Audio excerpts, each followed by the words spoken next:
Welcome to the Mad Dog Institute of Off-Roading. This institute is a non-profit university that offers both undergraduate and graduate degrees in off-roading, as well as journeyman certificates. Tuition assistance is available upon request. Today, we're going to be talking about riding in national forests. There are probably many things you do not know about riding in national forests. Some of them you might find unsettling. If you are planning on riding in a national forest, the first thing you need to become familiar with is the MVUM. This is a fancy word for motor vehicle usage maps. These maps are the controlling legal authority, you heard that right, that tells you which roads may be legally traveled and by what kind of vehicle. You will be surprised how few Forest Service roads are actually legal for OHV use. Violations can be punished by up to $500 fines and up to 6 months in jail.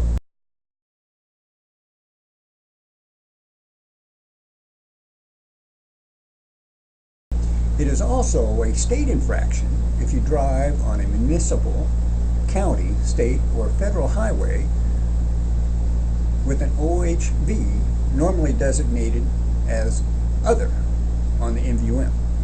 No person shall operate or drive an off-highway vehicle on a roadway except to cross at an angle of approximately 90 degrees in a quick and safe manner. That's the California Vehicle Code 38025 Alpha. There are limited exceptions. Free MVUM PDF maps may be found at the following URLs.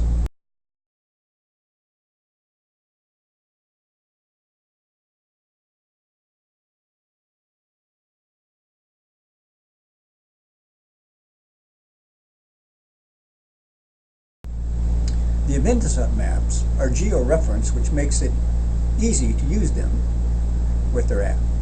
The ones the Forest Service makes available on their websites are extremely difficult to use because it is hard to cross-reference their names to any given area.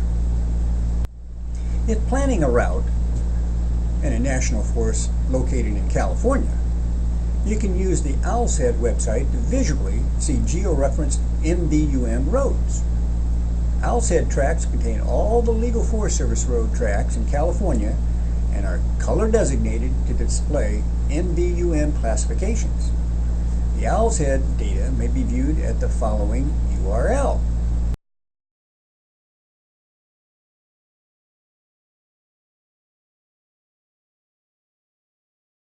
You will quickly find that it requires a great deal of effort to plan a legal ride in a national forest of any significant length, let alone a loop. The McKinstry ride previously posted on this site was, however, a 100% MVUM legal ride. You need to eliminate, or at a minimum, limit your travel on roads designated as highway legal only or other. Other meaning a jurisdiction other than the Forest Service. You will also discover that many Forest Service roads are not listed on the MVUM at all. They are also prohibited for OHV use. As a driver, you need to understand these risks and make informed decisions about where you finally decide to ride. Smokies come in two varieties: tree huggers and enforcement officers. The enforcement officers are sworn officers of the court and generally sport firearms and badges. The enforcement officers are the only ones that can detain, cite, and or arrest you. While these critters are few and far between in the forest, they do bite, and the bites really hurt. If you are ever approached by one of these critters, remember, they are not your friends and are dangerous. You always have a general right to remain silent at all times, which is good advice if you ever run into one of these critters.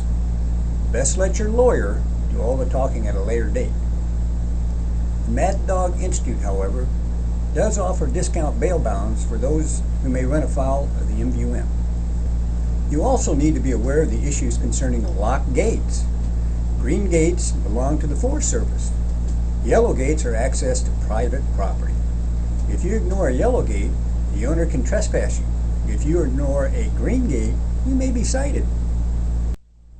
Additionally, if you conceal carry, remember that you cannot carry in any smoky building or office. That would be a federal felony. However, it is always a good idea to declare if an enforcement smoky makes contact with you. Now, I know many are saying that you have been doing some or most of the above and no one has ever bothered you. And you are correct that the probability of being cited is very small. However, you should be aware that significant civil liabilities can attach to your wayward behavior. If you travel in a non-designated area or road, the tree huggers may send you a bill for the cost of restoring the habitat you disturbed with your tire tracks. If you accidentally start a wildfire with your exhaust while on a non-designated road, they will most definitely send you a bill for the expense of their firefighting efforts. I hope you have found this information useful. The Mad Dog Institute will be discussing ride planning at a later date in an additional video. None of this information should be considered legal advice.